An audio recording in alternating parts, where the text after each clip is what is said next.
आज 16/8/2023 को हिंदुस्तान की तरफ से कृष्ण पांडे आई अस्पताल वरिष्ठ नेत्र परीक्षण अधिकारी धीरेन्द्र कुमार जी के अस्पताल में सरोज हॉस्पिटल दिल्ली के द्वारा Sharda medical college Greater Noida में कार्यरत रहे हैं, नेत्र परीक्षण का अधिकारी रहे हैं। इनसे आई फ्लू के बारे में जानना चाहता हूं, जो कि आजकल बहुत तीव्रता से फैल रहा है बच्चों में, बुजुर्गों में इस प्रकार का बहुत रोग है। लिहाजा मैं इसी धीरेन्द्र कुमार जी से बात करना चाहता हूँ। आई फ्लू क्या है, इसके बारे में आप थोड़ा देख दें। नमस्कार, मैं नेत्र परीक्षण अधिकारी धीरेन्द्र कुमार, प्रबंधक Saroj advance I care centre Sikandra. आपने जो क्वेश्चन पूछा वो बहुत ही अच्छा क्वेश्चन है और ये एक जनरल अवेयरनेस का क्वेश्चन है। आई फ्लू एक आँख में संक्रमण है जिसको हम आई फ्लू के नाम से जानते हैं, और ये सामान्यतः बरसात के मौसम के उपरांत, नमी मौसम में ह्यूमिडिटी जिसको बोलते हैं और तापमान ज़्यादा होने की वजह से आँख को प्रभावित करता है। कब और कैसे फैलता है, इसके बारे में थोड़ा निर्देश दें। जैसा कि सर मैंने बताया कि बरसात के मौसम के उपरांत ज़्यादातर इसके चांसेस होते हैं। वैसे तो साल में कभी भी किसी भी महीने में ये फैल सकता है, इसका कोई निश्चित मौसम नहीं होता है। इस आई फ्लू से कैसे बचा सकता है, इसके बारे में भी बताएं। देखिए, बचने के लिए तो आप समझते ही हैं कि संक्रमण कोई भी हो, किसी तरह से उसको रोकथाम जरूरी है, लेकिन उसको कैसे बचना है इसमें हमें विशेष तौर से ये ध्यान रखना होता है कि संक्रमित व्यक्ति के संपर्क में ना आए। संपर्क का मतलब अगर हम उसके द्वारा इस्तेमाल किए गए किसी भी टॉवल, साबुन, तकिया, पिलो, इवन रुमाल या मोबाइल जैसी चीज़ें हैं, अगर हम उसको यूज़ करते हैं, संक्रमित व्यक्ति की किसी भी चीज़ को हम अगर यूज़ करते हैं तो ये फैलने के चांस जो है बहुत ही ज़्यादा हो जाते हैं। अच्छा, इधर जनता के मन में जो भ्रांतियाँ हैं उनको कैसे दूर किया जा सकता है? ये जो सवाल है ये बहुत ही अच्छा सवाल है आपका। जनरल लोग इस चीज़ को नहीं समझ पाते हैं कि ये फैलता कैसे है और उसको रोकथाम कैसे करनी है। बहुत सारे लिटरेचर आए, चाहे मेडिकल कॉलेज से हो या किसी वरिष्ठ नेत्र परीक्षण अधिकारी के द्वारा हो या नेत्र सर्जन के द्वारा हो। आमतौर पर हमने ये देखा, इस समय लोग ये सोचते हैं कि किसी भी सामान्य तौर से किसी चश्मे को लगा के बचा जा सकता है। और भ्रांतियों के बारे में अगर एक हम और सवाल अपनी तरफ से करें तो लोगों के मन में सबसे ज़्यादा सवाल ये होता है कि ये देखने से होता है। तो सबसे पहले मैं आपको बता देता हूँ कि दिन में 30 से 40 मरीज जो है सामान्यतः हर क्लिनिक पे आते रहते हैं। तो अभी तक कोई भी ऐसा मैंने सर्जन नहीं देखा है या नेत्र परीक्षण अधिकारी नहीं देखा है जो कि देखने से प्रभावित हुआ हो। मेनली ये टच करने से, छुआछूत की बीमारी एक तरह से कह सकते हैं। अगर हम आप आँख से संक्रमित व्यक्ति के संपर्क में आते हैं तभी ये फैलता है। और भ्रांतियाँ तो बहुत सारी हैं इसमें, लेकिन ये ऐसा नहीं है कि आपको देखने से होता हो। हाँ, एक बात और जो मेन रूप से है, नाक कान गले का संबंध जो होता है, उसी तरह से आँख कान गले का भी एक संबंध होता है जिसको हम नेज़ोलैक्राइमल डक्ट बोलते हैं। आँख चूँकि संबंधित है गले से, जब हम बोलते हैं तो आँख का पानी, संक्रमित पानी गले में चूँकि रास्ता होता है तो वो पहुँचता है। जब हम बोलते हैं तो स्मॉल पार्टिकल, जिसको हम वाटर ड्रॉपलेट्स कह सकते हैं, वो आपसे, हमसे किसी और को पहुंच जाते हैं। और संक्रमित व्यक्ति के वाटर ड्रॉपलेट्स अगर किसी और के फेस पे या बॉडी पे पड़ते हैं और उसको टच करता है तो वो व्यक्ति संक्रमित हो जाएगा।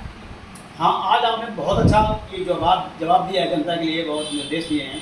इसके बारे में, आपके बारे में किन उसको प्रभावित करता है, इसके बारे में भी बताएं। देखिए, ऐसा कोई एज निश्चित ग्रुप नहीं है, बच्चे को भी और बड़ों को भी और बुजुर्गों को भी और सामान्य तौर से हष्ट पुष्ट आदमी को भी ये प्रभावित कर सकता है।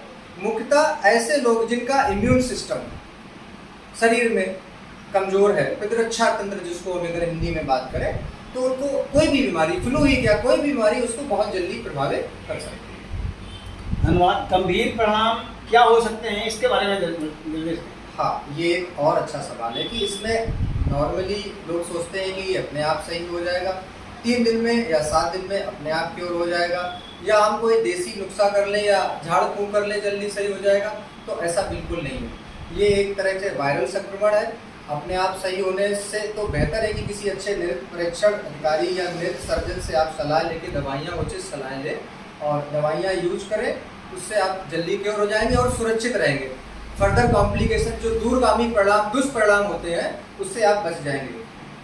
अच्छा भाई, इसमें कौन सी जो कम से कम पैसे की दवा आती है, उसमें कोई दवा का नाम बताएं जो कम पैसे में आती हो, वो बताइए। देखिए, सरकार की तरफ से विभिन्न तरह की योजनाएं चलाई जाती हैं। उसमें सरकारी अस्पतालों में मिलने वाली एक सिप्रोफ्लॉक्सासिन ऐसी एक दवाइयाँ है, या ओफ्लॉक्सासिन और कहीं कहीं पर मोक्सीफ्लॉक्सासिन आपके अस्पतालों में उपलब्ध है। ये सब तरह की दवाइयाँ हैं जिसमें अगर देखिए कीमत की बात तो हम बहुत ज़्यादा डिटेल में नहीं कह सकते, लेकिन सिप्रोफ्लॉक्सासिन एक ऐसी दवाई है जो कि कम पैसे में और सब जगह लगभग उपलब्ध है और सरकार के द्वारा फ्री भी उपलब्ध कराई जा रही है, अच्छी है, प्रभावी है। अच्छा बताइए किस तरह की दवाइयाँ नहीं देनी चाहिए, इसके बारे में विशेष ध्यान दिए। हाँ, ये क्वेश्चन बहुत अच्छा है कि किस तरह की दवाइयाँ हमें नहीं लेनी चाहिए या नहीं देनी चाहिए, दोनों बातें होती हैं इसमें। देखिए इसमें मुख्यतः स्टेरॉइड्स दवाइयाँ जो हैं वो नहीं लेनी चाहिए। जैसे हाँ, बहुत अच्छा, आप बहुत अच्छे से जानकारी जुटा के आए मुझे लगता है पांडे जी। स्टेरॉइड का मतलब होता है जैसे हम नॉर्मली उनका ब्रांड नेम ना बता के शार्ट नेम ही बता देते हैं। बीटामेथासोन हो गया, डेक्सामेथासोन हो गया, प्रेडनिसोलोन हो गया, इसी तरह की और भी कई तरह की दवाइयाँ हैं जो ड्रॉप फॉर्म में उपलब्ध है। जैसे डेक्सामेथासोन उपलब्ध है, उसमें जेंटल डेक्सोना में भी उपलब्ध है और पायरीमून ड्रॉप्स हैं। ये सब ड्रॉप्स ऐसे होते हैं जो किसी नेत्र विशेषज्ञ के सुपरविजन में हम यूज़ करते हैं विशेष और विभिन्न परिस्थितियों में। ये नहीं कि फ्लू हो गया तो आप जाके मेडिकल स्टोर से गए और किसी भी डेक्सामेथासोन मिक्सचर ड्रॉप को ले आए, तो जल्दी प्रभावी होने के चक्कर में लोग ऐसा करते हैं कि जल्दी आराम आ जाएगा, लेकिन ये दूरगामी परिणाम बहुत बुरे होते हैं और इससे बहुत गंभीर परिणाम भी हो सकते हैं। हमने ये समाज में सुना है कि ठंडे पानी के अगर आँख में छींटा मारा जाए उससे लाभ मिलता है, इसमें क्या कहना आपका? देखिए ठंडे पानी से छींटे मारने की जो जहाँ तक बात है, मैं समझता हूँ कि ठंडे पानी से आप आँख को, चेहरे को आसानी से साफ कर सकते हैं, लेकिन छींटे मारने से क्या जरूरी है कि वो जिस पानी से आप छींटे मार रहे हैं उसमें प्योरिटी है,